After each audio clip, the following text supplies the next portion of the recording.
Hey everyone, I hosted a panel at TFF called How to Prepare Your Car for Road Trips, but I think this information is really important, so I've created this video here. This will be part one, which is considered the absolutely necessary things. Feel free to start with whichever one you want, you don't have to start with this one. I'll be using this Tercel SR5 as the example platform. Other than that, let's get started.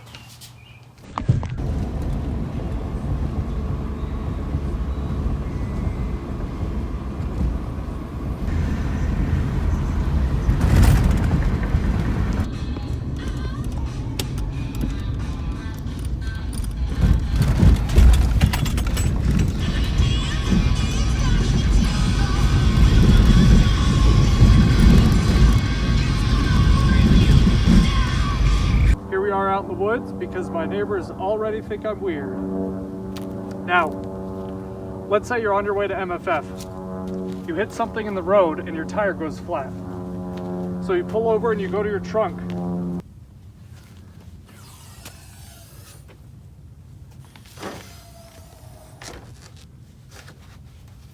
And you realize that you don't have a spare. So what do? The answer is nothing, because at this point, you're out of luck. But that's exactly what this video is for. Now, what I think is the most important part of taking your car anywhere, including in town, is the spare tire. This includes all the tools needed to help you with changing it out, like your jack and your lug wrench.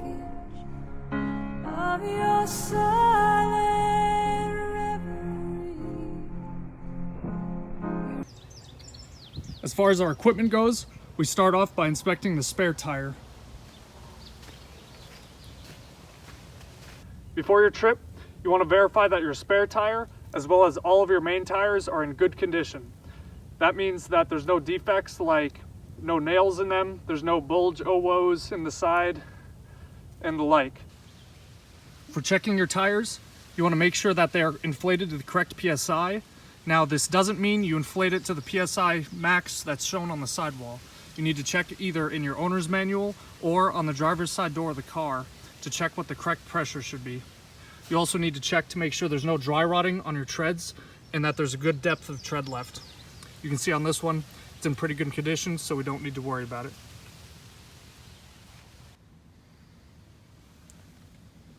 There, we have a spare tire. So once you verify that your tire is good, the next thing you need to do is make sure you have the tools you need to change it out. So at a minimum, you need a jack that can go low enough to get underneath your wheel and raise it up when it's flat, as well as high enough to give you enough clearance above the ground to put your spare on. You will also need a full-size lug wrench to get the lugs off, because a regular socket won't give you enough torque to get it off. Okay, let's get out our tools and check them over.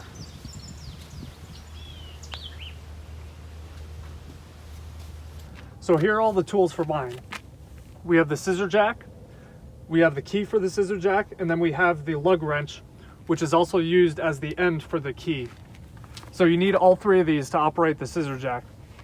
I also have a speed wrench here, which you can use to help you get the lugs off a little bit faster than the wrench that it comes with.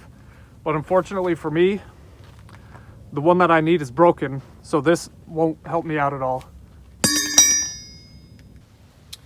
Actually, you know what? This brings up a good point. You need to make sure that all of your tools are in good operating condition too, because you don't want something like this happening to you, to where you can't use the tool that you need to get your wheel off. Enough of that. Let's get back to our story. Let's say you open your trunk and you do in fact have a good spare. So the next thing you need to do is get out your tools. For most cars, they're going to keep them in the same wheel well as your spare tire. But as far as mine goes, it has the little access door on the side here where all the tools are kept. So for your road trips, you want to make sure that all your tools are kept in whatever spot they're supposed to be in so that you always know where they are.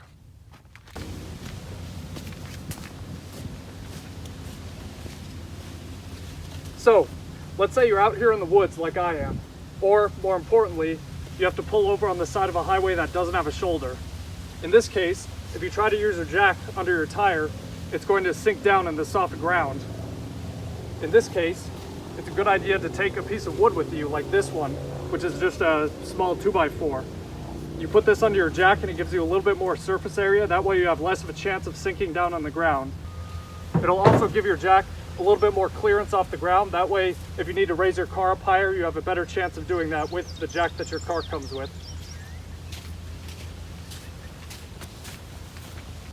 You can see here that it gives you a lot of extra height when you need that. Well, that covers pretty much everything about changing out your tire.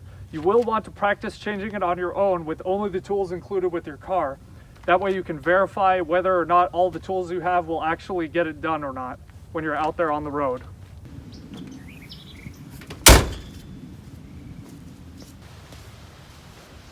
Now we'll move on to the next thing for your trip.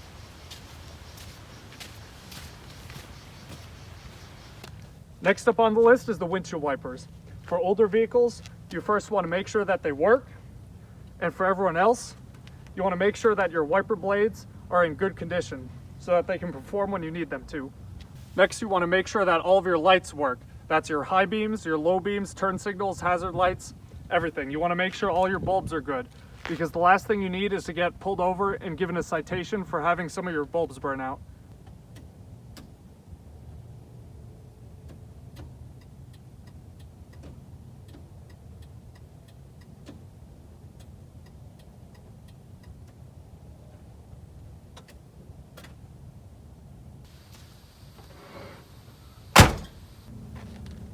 Lastly, you want to carry a box of spare fuses with you, because you might drive through a little bit deep water and it'll splash up into your engine, and then next thing you know, your car is dead on the side of the road because you blew a fuse.